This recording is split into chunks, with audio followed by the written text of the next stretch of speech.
कधीच नाही चुकणार तुमचे फेवरेट टीव्ही शोज झी5 सोबत, तेही एकदम फ्री। फक्त नेत्रामुळे नाईलाजानं गेली 7 वर्ष आम्ही त्या मैत्रिणीला आसरा दिलाय। पण मला हे कळतच नाहीये की नेत्रा असं का वागतेय। काय माहित। आणि मला वाईट एकाच गोष्टीचं वाटतंय, नेत्रा सगळे निर्णय भावनेच्या भरात घेते, पण खरं तर अद्वैत त्याला तिची चूक दाखवून द्यायला हवी। मग तू तिची साथ देतोय।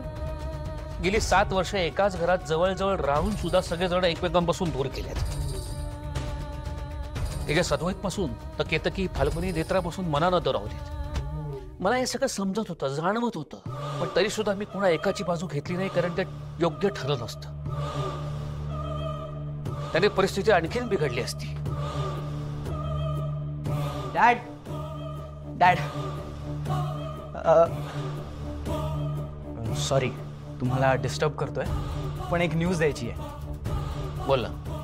आता कार्यकर काकांचा फोन आला होता। लोणावळा सिटीमध्ये आपला जो रो हाऊस बनवण्याचा प्रोजेक्ट आहे, त्या प्रोजेक्टला सगळे अप्रुव्हल्स मिळालेले आहेत। अरे काय सांगतोस काय? अरे वा, खरंच गुड न्यूज आहे। खरी गुड न्यूज आमच्याकडे आहे बाबा। तेजस एक मिनिट।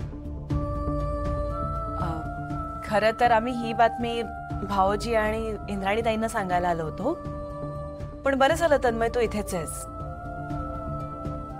तुलाही सांगतो, पण एक रिक्वेस्ट होती की आपण आता जेवढे आहोत ना, त्यांच्या व्यतिरिक्त घरात ही बातमी कुणालाच कळता कामा नये, प्लीज।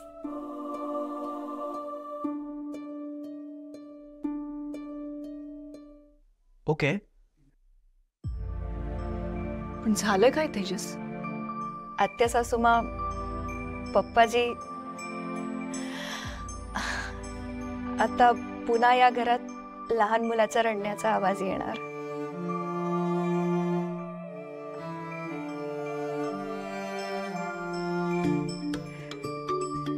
तुम्ही आजोबा होणार आहात।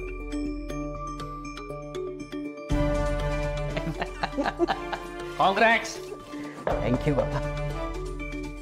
अभिनंदन। थँक्यू आत्या। अरे दादा काय न्यूज दिलीस तू? याचं सेलिब्रेशन व्हायलाच पाहिजे। हा अरे आता काय म्हणाली काकू?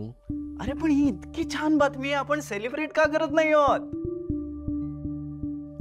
नाही नको, आता नको। तनू,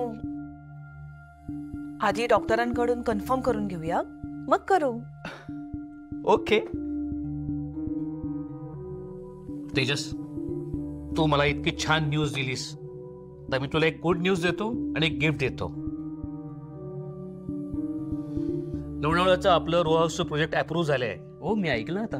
ते तू लीड करायचंस आणि तिथे तुझ्या बाळाच्या नावानं रो हाऊस बुक करून टाक। थँक्यू बाबा। जा देव्याईच्या पाया पड, साखर ठेव देवी पुढे। चला आता फक्त 8 दिवस उरलेत। आता हा विषय नको, शांतपणे ब्रेकफास्ट करूया।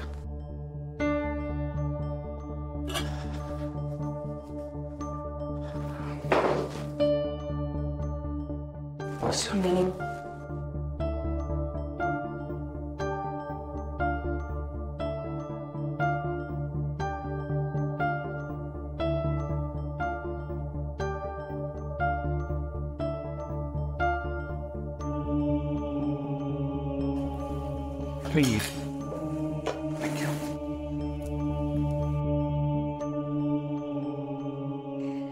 सॉरी सॉरी सॉरी, मम्मीने फोन केला।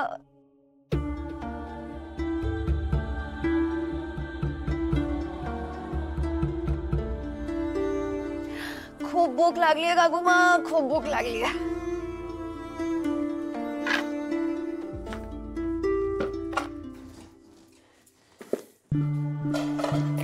तब्येत बरी का तुझी? भाकरी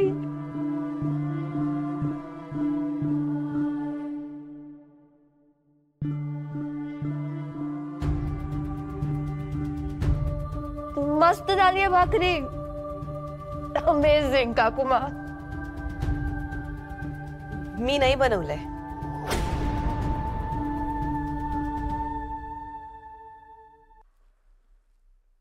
मी आणि मैथिली मावशींनी बनवली आहे.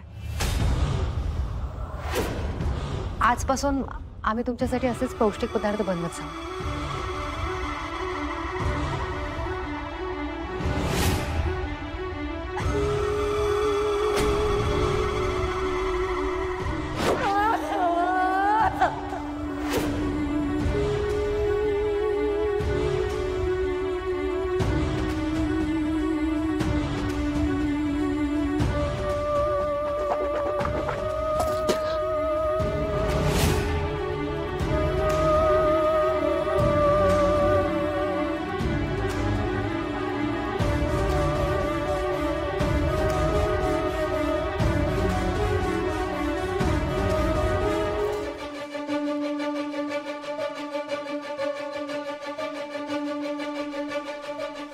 ताई, भाकरी खाऊन घ्या ना. आवडली ना तुम्हाला? नकोय मला.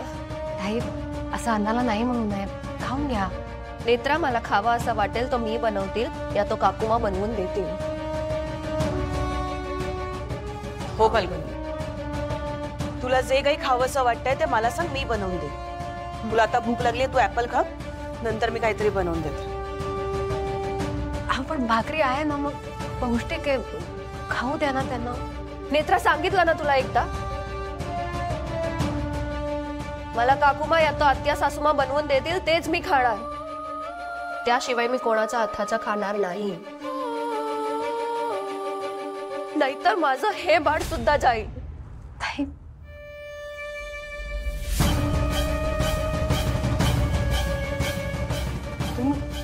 तुम्ही असा विचार करताय? तुम्हाला माहिती आहे ना मला किती आनंद झालाय तुम्हाला दिवस गेले ते कळल्यानंतर. मी एक आई आहे. मी स्वतः एक आई आहे. मी असं कसं करेन? मला स्वप्नात सुद्धा वाटलं नव्हतं की तुम्ही असं काहीतरी बोलू. नेत्रा, आम्हाला पण स्वप्नात सुद्धा वाटलं नव्हतं की तू आमच्याशी असं वागशील.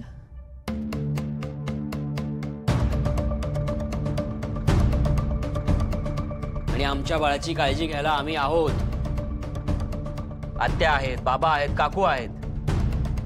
दुसरं कोणीही बघायची गरज नाहीये. इंद्राणी मॅडम, प्लीज कुछ कीजिए.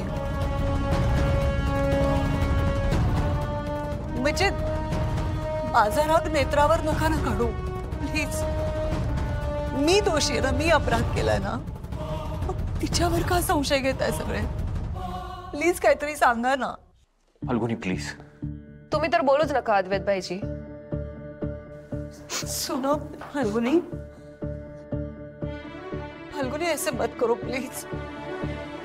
जेव्हापासून तिला कळलंय ना, तेव्हापासून तुझ्याबद्दल आणि तुझ्या बाळाबद्दलच विचार करते ती.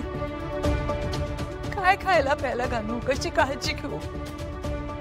माझा राग तिच्यावर नको काढूस प्लीज. तुम्हाला कोणी वकिली करायला सांगितलीये का नेत्राची? तुम्हाला इथे एवढी वर्ष राहायला दिलं ना, आणि अजून 8 दिवस पण दिलेत ना, मग मुकट्याने राहा आणि निघा ना एकदाच्या. इंद्राणी ताई, या बाईला सांगा फाल्गुनी समोर यायचं नाही म्हणून. आणि फाल्गुनी, तू सुद्धा या बाईकडे अजिबात बघायचं नाही. तिकडे बघ. काकू, नेत्रा प्लीज.